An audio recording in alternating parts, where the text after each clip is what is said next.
Hello, everyone. Welcome back to the Trauma Informed Church Kid podcast.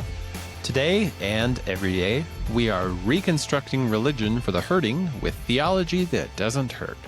Let's give a quick recap of our last episode where we took a look at Abraham as the new Adam, the one who was assigned to undo the three falls, to be the seed of a woman, to bring together in unity the scattered family of God.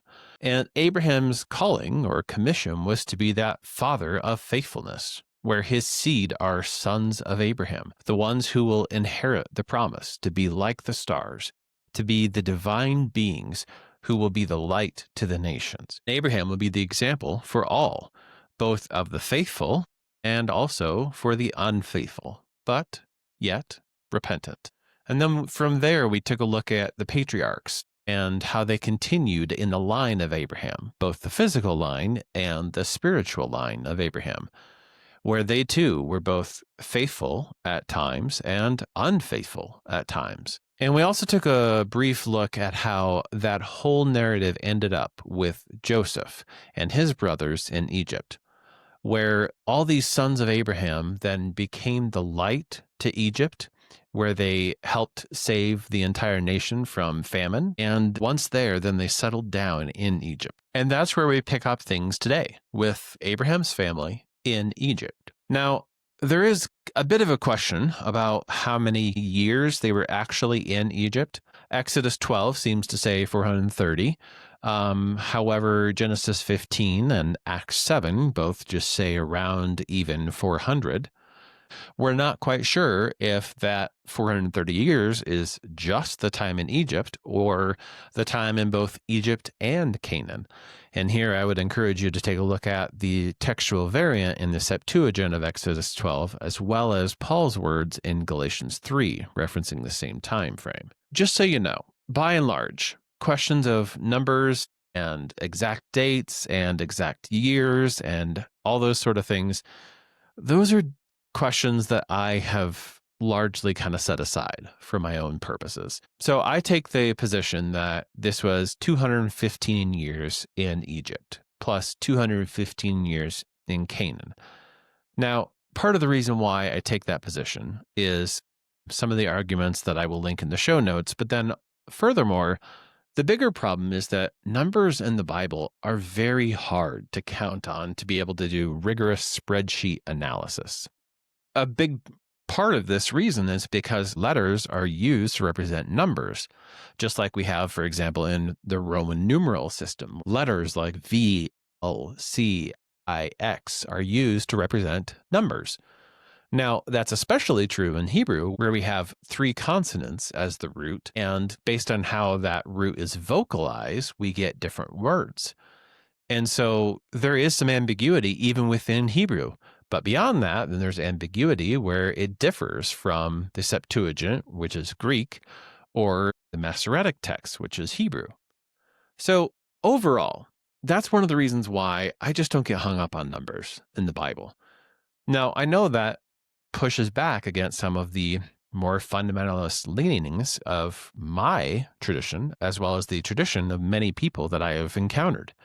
Because in the fundamentalist world, every single stroke of the pen is utterly inerrant on this scientific, literal level. I have heard people like, for example, Ken Ham or other people that I grew up listening to say things like, if there was even one less person than the Bible says or one less year than the Bible says, then you might as well just give up the whole thing and go be an atheist.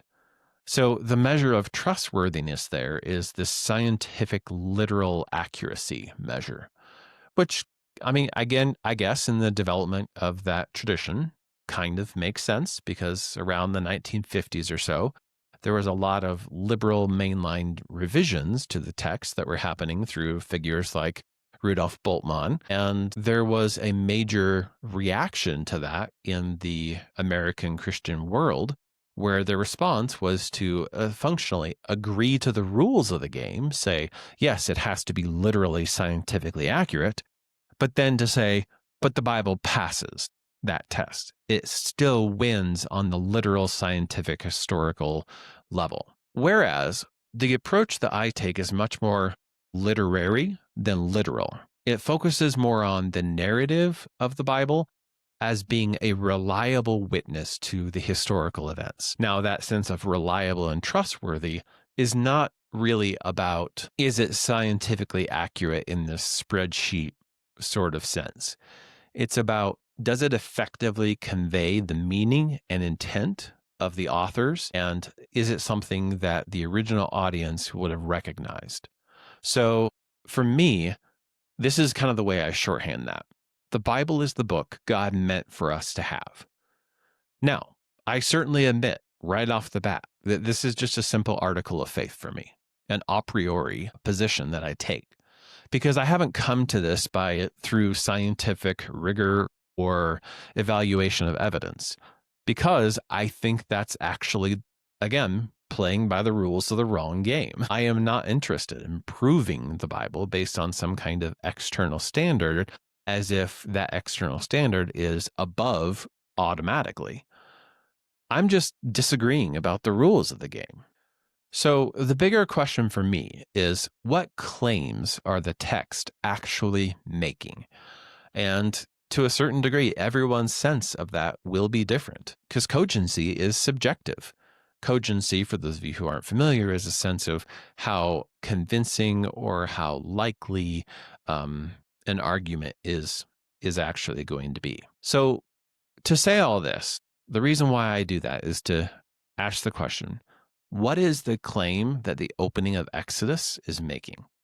And I'm going to be upfront at the beginning and say, this is my opinion. And honestly, that's about everything that I say in this podcast. I make no claims to objective scientific rigor here. I obviously utilize that and try to be as objective as possible and rigorous as possible and bring evidence and scholarship in. But at the end of the day, I am painting a narrative picture.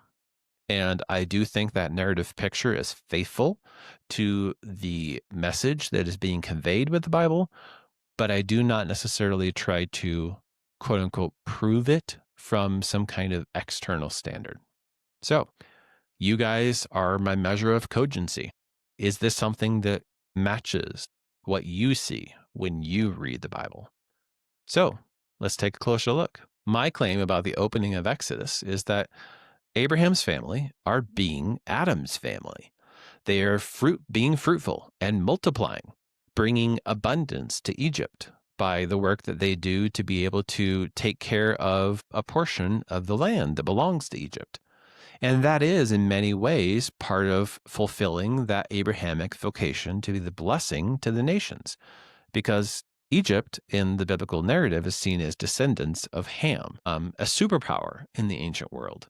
And so Abraham's family settle in Goshen in northeast Egypt. Now, I do think it's interesting that there's a bit of ambiguity there about how good it is that they are settling down in Egypt for a couple of reasons. For one, because their job was to be the light to the nations, plural, not just simply a single nation. There also is some narrative question marks related to Abraham and what happened when he left Canaan because of the famine and then went down to Egypt and settled there. That didn't end well. And there's a very good question out there about exactly how good it actually is that Abraham's family is continuing to do that now. However, I don't think it's an open shut case. I do think it has some just ambiguity there.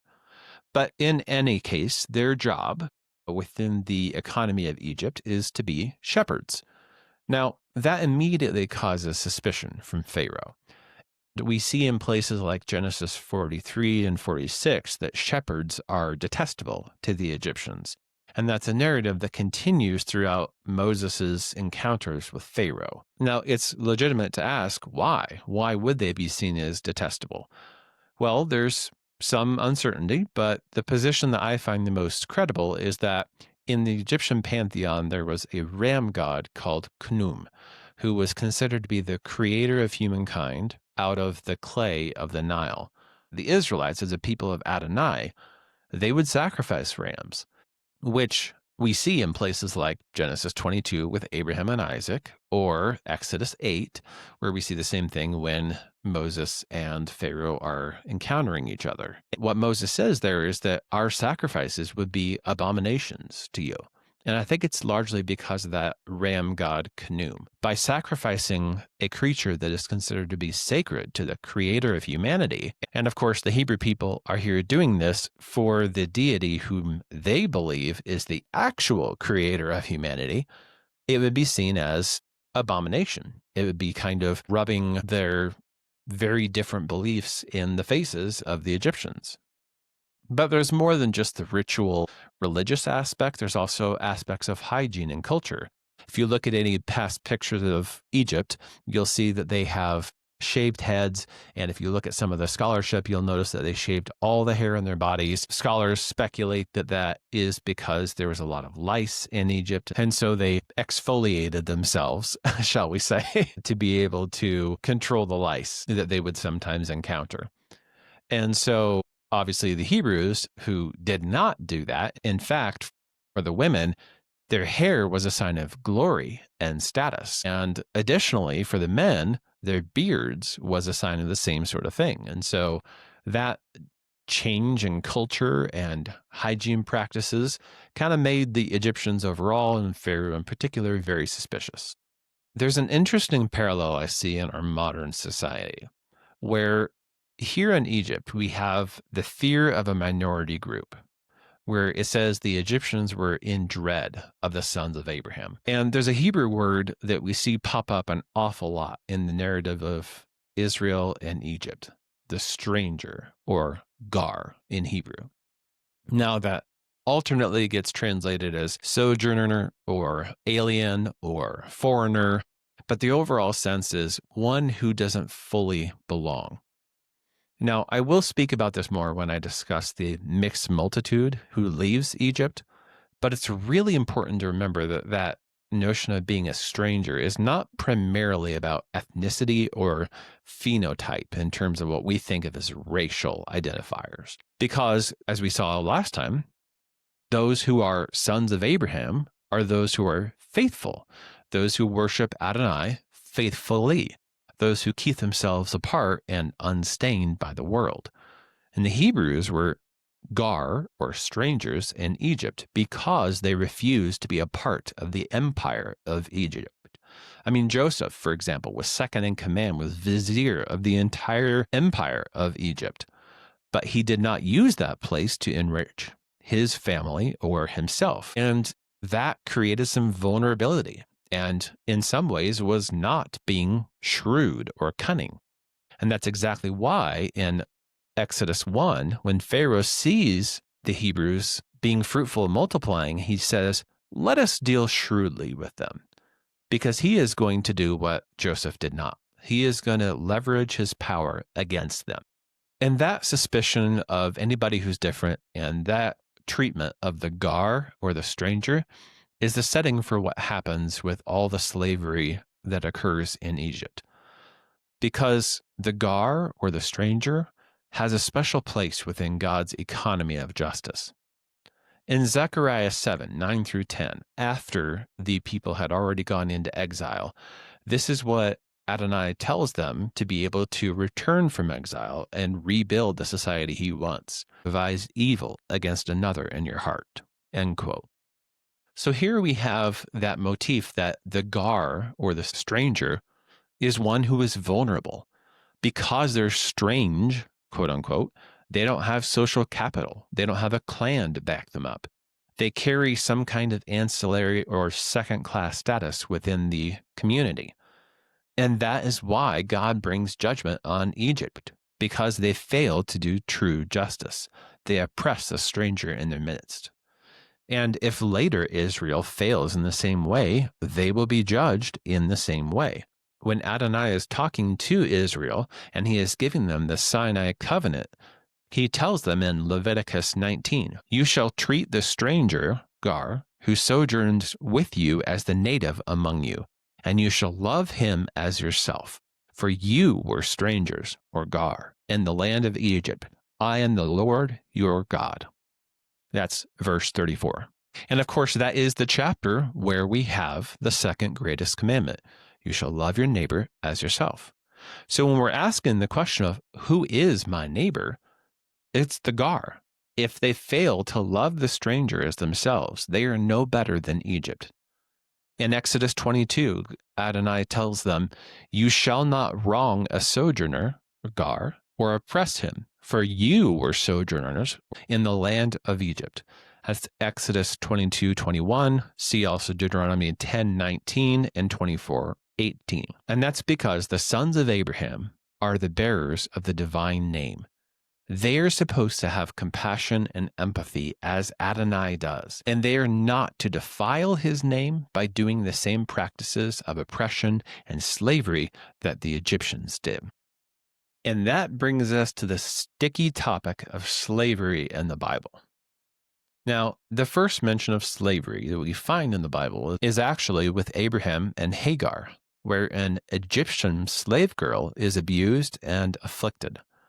And the next mention comes a few generations later, when the sons of Jacob are trying to sell their brother Joseph to Ishmaelites, who are the sons of that first slave. And the end result is that Joseph and his brothers wind up in Egypt. So the narrative of the family of Abraham is not positive regarding slavery. In that area, they have failed to be faithful, and that failure is particularly connected to Egypt. And so when we see Pharaoh playing out that same story, we shouldn't be all that surprised, because Pharaoh makes them make bricks. Now, there are definitely intertextual echoes there in that phrase to the Tower of Babel in Genesis 11:3, where the people in Babel, or in Babylon, were making a monument to their name, to make their name great, just like Pharaoh. And not just this one Pharaoh, but multiple pharaohs. We see that in Exodus 1-2, where there's one Pharaoh who goes after the Hebrew firstborn and begins the oppression. And then there's another Pharaoh after that who continues the generational transfer of sins. Now, I do want to be really clear here. This is not generational transfer of guilt, but this is about how each generation participates in the sins of the fathers in their own unique way. And the consequences are not always limited to just one generation. Now, it does not mean that God is punishing the sons for the sins of the fathers, but he is talking about that this is one of the ways in which sin is a vortex that exerts a gravitational pull across generations. No matter how much we may want to escape it or desire to escape it, this is something that continues. And that's something that people who have experienced trauma know a significant amount about. Even when they want to avoid repeating hurting their children in the same ways in which their parents hurt them, that generational vortex of sin very often sucks them in and sucks them down before they even realize it. And that generational effect of sin is something we in America today have to reconcile and wrestle with, because those generations of past slavery haunt us still today. There's definitely an urge for many to push it out in the past, put it all behind us. It happened hundreds of years ago. Ignore it, get over it, move on. And in many ways, act as if that past sin does not affect this generation. Frankly, that's an incredibly naive view of the reality of human sin. We are much better if we face up to it, if we acknowledge the ways in which our own country was built on the generational sins of the past, where our strength has in many ways been developed through our use of abusive and oppressive practices like slavery. I mean, if slavery had been abolished in the earliest days of the American Republic, the colonies may not have survived. The wealth and the imports that gave us legitimacy on the world stage were in many ways built on the backs of slaves. And that's not to make anything like an apology for slavery. It was wrong. It was an evil, a horrendous evil.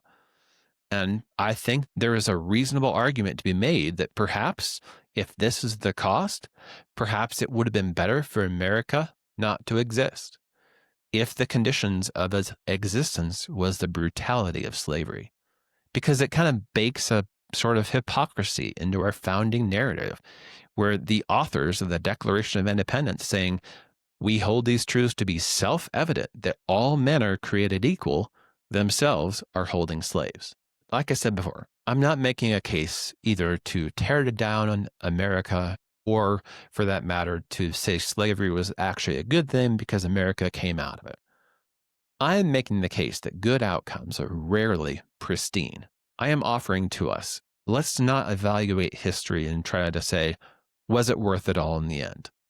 Because as we saw in the discussion of the stranger, God hears the cries of the oppressed every time. Psalm 56:8 has David saying this, quote, "You have kept count of my miseries. You have put my tears in your bottle. Are they not in your book?" This is the same book that we see opened in Revelation, where judgment is rendered when God wipes away every tear from every eye. What is comfort for one is often judgment for another. And honestly, a lot of this comes out of a bizarre impulse that we as modern American Christians have that we have got to rid ourselves of. And that is trying to slot everybody into good guys and bad guys, or good actors and bad actors. Whenever we have this binary, whenever evil is done, we wind up having this almost irrational impulse to defend or to rationalize it. So we say things like, well, good came out of it, so it's just all a good now. Or, I had a good reason for it, so it's all right. Or, well, look at how many souls they won for the kingdom. On the other side of the coin, if some sort of good is done out of something that we think is an evil, we tend to ignore it. So we say things like, well, it can never be worth anything if this is what it costs to get there. Or, I don't care what good they've done, look at all the evil they've done. Ultimately, I think we need to get rid of it because that impulse to binary categorize keeps us from being honest with ourselves and with others, because it creates these overly simplistic narrative categories of oppressor and oppressed, powerful and powerless, perpetrator and victim. Real life and real issues are much more gray and nuanced. And honestly, that causes issues in a host of areas if we have this binary in our minds. For example, with history, where there's these endless fights over the American narrative. And is it good or is it bad? Where in relationships, for example, we wind up in the middle of fights and breakups, and we're always trying to figure out who's the toxic one, who is the healthy one or the unhealthy one. But also just when we encounter the Bible itself, where we wind up making excuses or apologies for the dark bits, rather than just saying outright, this is bad. This never should have happened. And that's what I'm going to try to do today, because that is my message about slavery in the Bible. It is there. It is bad. It never should have happened. Now, that might scare some of you right off the bat. Isn't the Bible infallible or inerrant? Wasn't it divinely inspired? Isn't it perfect? To which I would say, yes, no, yes, no. But that frightened impulse is exactly why I did the mini rant above. There's a fear that saying anything quote unquote bad about the Bible automatically undermines everything it says. Kind of like we talked about earlier with numbers in the Bible. And if the Bible has any element of undermining underneath it, well, now the whole thing's worthless. Because Adonai himself has now been forced to put on the bad guy hat. Now, I realize that as I dive into the deeply uncomfortable portions of the Bible, I will always be fighting that impulse from both sides. Because on one hand, anything good that I say will be seen as excusing away all of the bad that's there. On the other hand, anything bad I say will be seen as an eradication of all the good. So if that's something that you feel like you have for yourself, I would encourage you as you listen to this podcast, please resist that impulse. Don't fall into the easy binary trap that wants to create either heroic narratives of history or the Bible, or to categorize people immediately into friend or enemy. Let's instead try to just be honest and transparent, knowing that God can redeem all evil. Indeed, he's already done so. because the cross is the sharpest expression of perfection facing unmitigated evil. And it brought enormous good out of that evil, where his own experience of suffering redeems all experience of suffering. If, that is, they participate in a death like his, where they uphold justice in the face of injustice, where the righteous suffer on behalf of and for the unrighteous. So with all of that in mind, let's return back to slavery in Exodus, because this kind of slavery is different. Because up to this point in the narrative, slavery was primarily economic. Slaves were bought and sold. They were owned as members of the household, but they were still treated as very valuable and with the capacity to carry on the family name.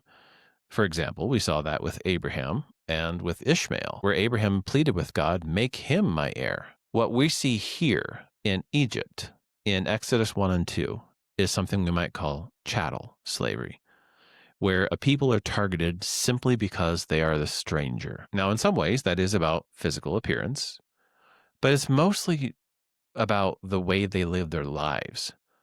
Because in the case of the Hebrews, who and how they worshipped was seen as abominable. Their hygiene was suspect. Their family and procreative practices were maligned.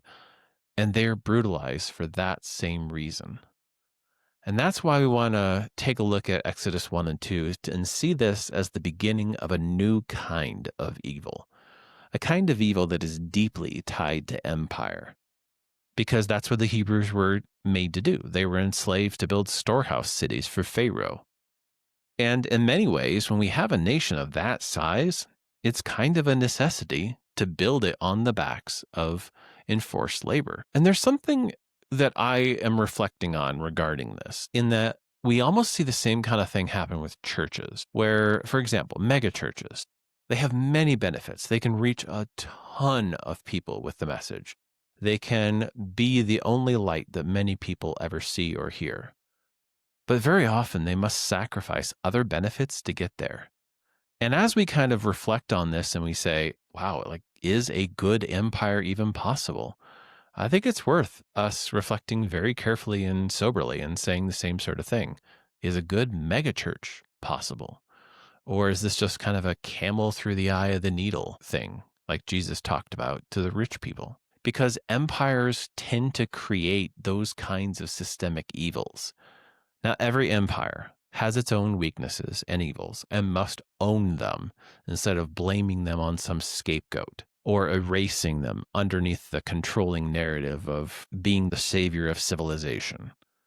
Or even saying things like, well, yeah, there's bad, but on the whole, it was good. Because it was not good for those individuals. And God hears the cries of every individual. God knows each and every one by name, and he will bring judgment for each and every one of their tears. But with that preamble, let's go ahead and return to looking at what slavery looked like in the ancient world of the Bible. In the ancient Near East, there were 4 types of servitude. The first one is where people are captured or conquered as spoils of war. Now, that was fairly rare for ordinary people to have these kind of war spoils.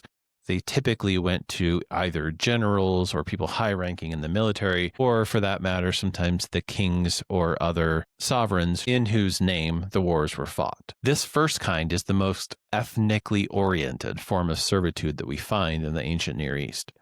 They had the least rights. They were treated the worst. And so at the end of the day, this is probably the closest example we have to what we think of when we think of slavery. There was also in the ancient Near East a type of slavery that happened through adoption or just by birth. We kind of see this a little bit in Deuteronomy, where there was a slave who, if they loved the family, they could choose to be a part of the family or the household for life. Now, in the surrounding cultures of the ancient Near East, they didn't have this kind of option. Generally speaking, if you were born to a slave family, you remained a slave for the remainder of your life. The third kind of slavery we see in the ancient Near East is indentured servitude. Now, this could be either voluntary, perhaps by a vow, where someone says, I'm going to serve my whole life or serve for a period of time in a particular segment of society, perhaps temple service, for example. But that kind of indentured servitude could also be involuntary servitude in the cases of like debt. So if someone had a debt that they had to pay, one of the options that they could do if they could not pay it is they could sell themselves, or in some cases, family members, into slavery as compensation or recompense for the debt. Now, the thing about that is they were allowed to work off that debt. So it was kind of like they would still be paying the debt, but they would be doing so through labor rather than a straight up exchange of goods. They could also be redeemed from that indentured debt slavery by a close kinsman, or even for that matter, themselves. If they got into money somehow, they could pay off the remainder of the debt and then be freed from that. And so this is the kind of example of slavery where there was the most rights and they were treated the best, was in this kind of indentured servitude model.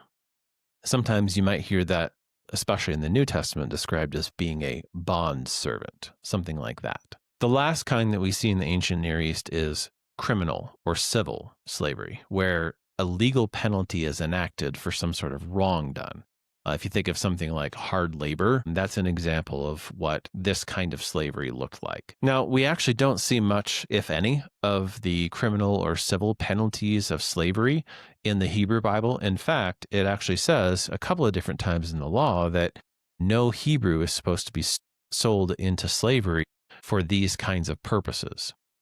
Unfortunately, and frankly unhelpfully, all four of those kinds are just all lumped together as slaves. Now, in the case of the Egyptians and the Hebrews, here in Exodus 1 through 2, we have the first kind, that kind of captured or conquered slavery at the mercy of the sovereign. And actually, the reason why that's important is because part of the narrative point that we will see as Adonai goes in to redeem them is that he's making the case that Pharaoh's claim on them is illegitimate. And that's why there is no transaction or ransom payment that happens in the Passover, because the Hebrews never truly belonged to Pharaoh in the first place. That's why the redemption that does occur consists of merely a victory over the gods of Egypt. There's no kind of economic exchange in that situation. But now that we have a bit of a background and a history of what slavery looked like in the worldview of the Bible, it's very legitimate and very sincere to ask the obvious question. Why didn't Adonai just get rid of it? Why did he allow this to happen at all? Now, to answer that question, we kind of have to back up a little bit and take a look at two different kind of competing theories of change. Now, of course, these are polar ends of a spectrum, so there's shades and nuances all around here. But broadly speaking, we have two different ways of enacting change towards some good. One is just radical change, where we just say, this is right, screw the consequences, just get it done. We'll worry about winning hearts and minds after we stop the bloodshed or after we make something illegal or something like that. The second kind of change is more graduated or gradual, where the goal is to win hearts and minds first, to work on winning the war within, and from that inner desire of the good, to move toward what is right. Now, both have strengths and weaknesses. A radical approach gets the job done quickly. It can often save lives immediately, and it's a very principled and honorable stand to take. Some of the weaknesses of it, though, is that it wins almost by force and fiat, and people feel that they have been compelled to do this, and it very often can be short-lived. Now, with graduated and gradual change, that focuses on the deeper change, and as a result, it tends to be very long-lasting. And it tends to take deeper roots and is harder to eradicate. But of course, it takes a lot of time to build that up.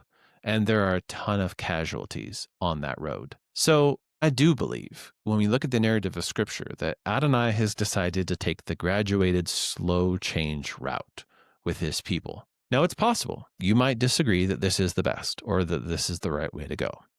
I understand that. And quite frankly, often I feel that reading the Bible. I mean, certainly if I were a Midianite, I would feel it for myself. And I realize that as I say that, there's a strong degree of privilege that I have here, as in fact all of us modernists do, but me in particular. But I do think it's important that as we question if this gradual change is the best or is the right way to go, we have to have the picture of eternity in mind. If, as Christians, we truly believe that God will make everything right and will bring justice, then when we look around at the world around us and we see things that are not yet right, that are perhaps moving in the right direction but are not there yet, and we look at people who are wicked and who have seemed to have benefited from their evil, when we look at that and we say, well, nothing bad happened to them in this life, it is an existentially difficult question, but it's ultimately not that difficult of a question of theodicy or ethics, because God has said he will bring justice. And we also have to remember, theologically speaking, that from Genesis 1 onward, he is chosen to co-create, to work with his creatures, to gift them some of his own sub-creative powers as images of himself. And a significant feature of that sub-creative power is his own will that is free. Free will has real consequences. Because of that, Adonai can't just download righteousness into their hearts or their minds. He has to win over their hearts. He has chosen to get them to want to abandon the practices of the nations, to get them to delight in his law. And that means that he must accommodate his message to where they are, to speak their language and work from within their limitations. Now, having said that, it is also true that the slavery that we find in the Bible has very different conditions than the African slave trade. Now, I'm not going to make the case that this was humane or desirable, but they were certainly advances on the practices of the surrounding nations. And if that seems like cold comfort or small potatoes, I mean, we have to think like an ancient person, not a modern one. Because when we look at the narrative of the Bible, we should be asking ourselves, did the surrounding cultures think that Hebrew or Israelite life was better than their own? And I think the answer to that is yes, because the Kahal of Israel in the Old Testament contained many strangers or sojourners or foreigners in their midst, because something about the way that the Hebrews lived was deeply attractive to the nations. And we also see that in the New Testament. The later Hebrew sect that was first called the Way and eventually became to be known as Christians or Christianity was singularly identified because it attracted the vulnerable, particularly. By and large, that was women, slaves, the orphans, the widowed, all the people in society who were seen as being at the lower rungs. And that tells us that things within that kahal or ecclesia of Israel were different than the surrounding nations in a very good way. But the other thing I think is really important to remember is that within the narrative of the Bible, even though there are accommodations made for slavery as a social institution that is probably not going to be something they can change right away, we find many logic bombs dropped within the institution of slavery. One of these is just, I've already mentioned, just a simple narrative logic bomb, because we saw the very first mention of slavery was Hagar. How'd that turn out? The next case we find is Joseph, fratricide. And in his narrative, it's explicitly called evil. What you meant for evil, God meant for good. And now we have the third appearance of slavery, where this is seen as being the singular defining moment of the people of God, where there is clear, unjust cruelty at the hands of a king who is seen as being the embodiment of evil. A king who wears the regalia of a serpent, who thinks that he is a god. So when we look at how slavery is depicted in the Bible, that narrative thread clearly, strongly militates against seeing slavery as being a good in any way. But to also return to Genesis, it's just simply a matter of the image of God. Because how we treat one another is how we treat God. That is true in Genesis 9 when Adonai sets up rules for how humanity is supposed to operate following the flood. It's also true in the Gospels with Jesus when he says, whatever you did to the least of these, you've done unto me. It's also true in the letters of Paul. One of the letters, it's a very short one called Philemon. He writes to a slave owner named Philemon about his runaway slave Onesimus, who Paul has in his custody. And Paul says this in Philemon 1:8-9, quote, accordingly, though I am bold enough in Christ to command you to do what is required, yet for love's sake, I prefer to appeal to you, end quote. So there we see a great example of that gradual development and working toward goodness, working even within the institution of slavery. Paul knows that he could just tell Philemon straight up, let him go. But he'd rather work on Philemon's heart to get Philemon to recognize that this is an image of God that he's trying to possess. And later on in the letter, Paul tells Philemon, receive Onesimus, quote, no longer as a slave, but more than a slave, as a beloved brother, end quote, and to receive him as he would receive Paul himself. And he winds up the letter saying, you know, I'm confident that you will do everything I've mentioned and even more. If that is the picture that is being painted of how to handle slavery as an institution, it becomes really hard to treat any image of God as a slave with this mindset. There's also a couple of other final considerations I want to throw in there that are more practical and theological. The example I want to point out is the Jubilee year in Leviticus 25, where slaves are supposed to be released every 50 years. Now, you might look at that and say, 50 years? That's like a whole lifetime. How is that worth anything? Well, it explicitly says in that text, don't game the system. If someone winds up becoming a slave on year 49 and a half, they only serve for half a year. That's it. So God built in there a reset button as part of the way that he wanted this institution to work, where it was never going to be either generational or permanent for any one individual. And just in case we have any suspicion that this is just a little throwaway or added in later as some kind of like ad hoc explanation, in Jeremiah 34, the prophet is describing a situation where he went to King Zedekiah and told them, you have not been following the Jubilee years and the Sabbath years. And that's why all these people from the surrounding nations are at your doorstep. And the king repents, and he makes all of his people release their slaves, just like the Jubilee says. But then what happens? Within a week, they have all turned around and taken their slaves back. And what Adonai says in this case is he says, you have profaned my name, Jeremiah 34:16, by doing this. Is that because they did something he told them not to?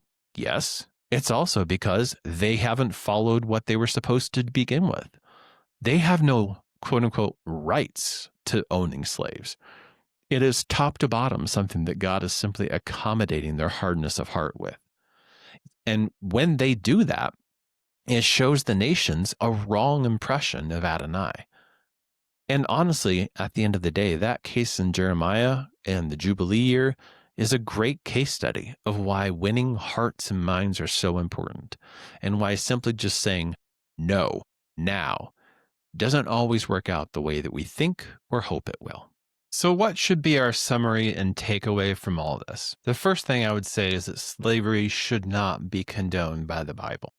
I know it's very easy to proof text, to pluck certain portions out of their broader context and then to misuse it. And I want to acknowledge that the text of the Bible has been used by many Christians over the centuries to uphold and sustain and justify human slavery, ownership of other images of God. That was a horrific abuse and misuse of the point of Scripture. And I think one of the strongest indicators of that is that in the Deep South, whenever slave owners would give the Bible to slaves, frequently they would take out Exodus.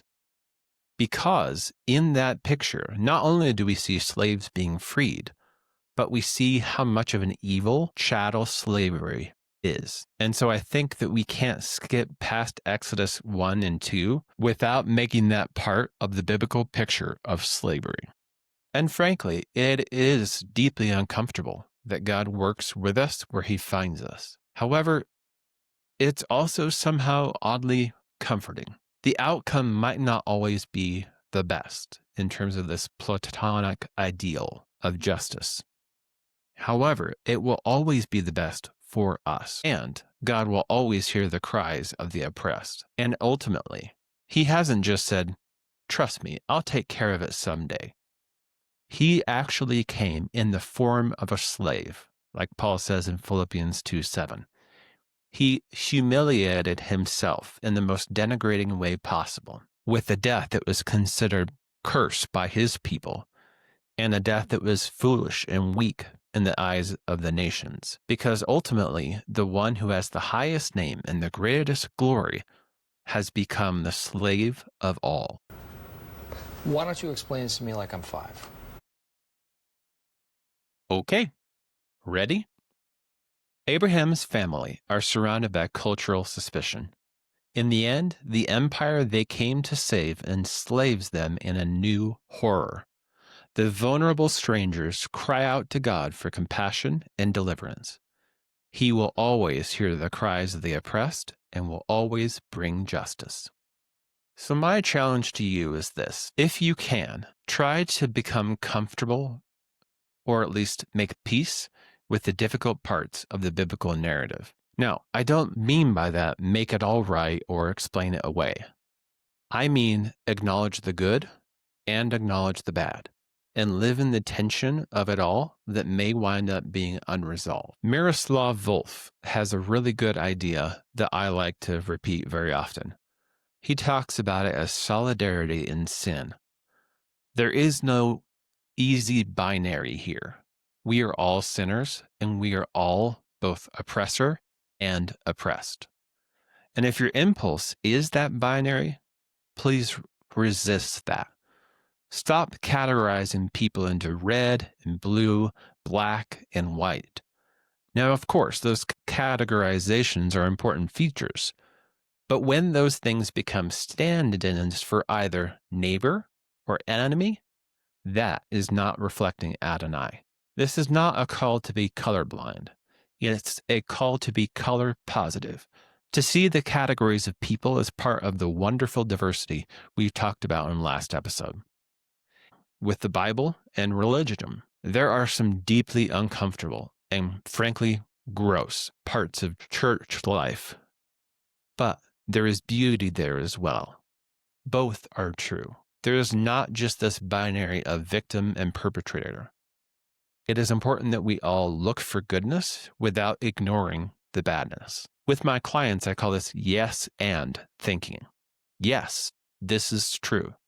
And this is also true. But at the end, in all things, be faithful in whatever situation that you were called, because faithfulness looks different for each person, just as it looked different for the sons of Abraham in Egypt, because God works from within our situation to redeem those parts of our story that are still enslaved, because that is who Adonai is, the Redeemer, the breaker of chains and the serpent stomper. And that's where I'll leave you today. On YouTube and X, you can find me at Church Kid Pod. And on Facebook, you can join the discussion in our discussion group, Trauma Informed Church Kids. This podcast is hosted through Podbean, so you can find the HQ for all podcast content on churchkidpod.podbean.com. There you will find links to all the major podcast apps you can find me at, as well as notices and other important information. Please, if you like this content, hit the like button and/or subscribe to whatever platform you listen to. If you have questions or want to engage in dialogue, leave a comment on the platform. I can promise that I will do my best with the time I have to give a respectful and serious answer to a respectful and serious question. If instead you like to troll, I will thank you for your gift to the algorithm gods and happily live my day. The biggest request I would make is for you to rate and or review the podcast on your platform. This and sharing the podcast are the two best ways to get the word out and get visibility on the interwebs. Finally, just one last word to everyone. I don't know your story, but I know the one who was walking with you in your story. I know that he loves you. He made you for a purpose, and that his plan for you is always better. If you have been hurt by the church, I am sorry for the ways in which we have borne the name in vain. That is our responsibility to repair and repent. I hope that this podcast starts you on your own journey to find resurrection on the other side of deconstruction. My prayer for you is the words of St. Paul to the Ephesians. I ask God that you may know the love of Christ, which is more than we can ever know. I ask that you may be filled with everything that God has. See you next time.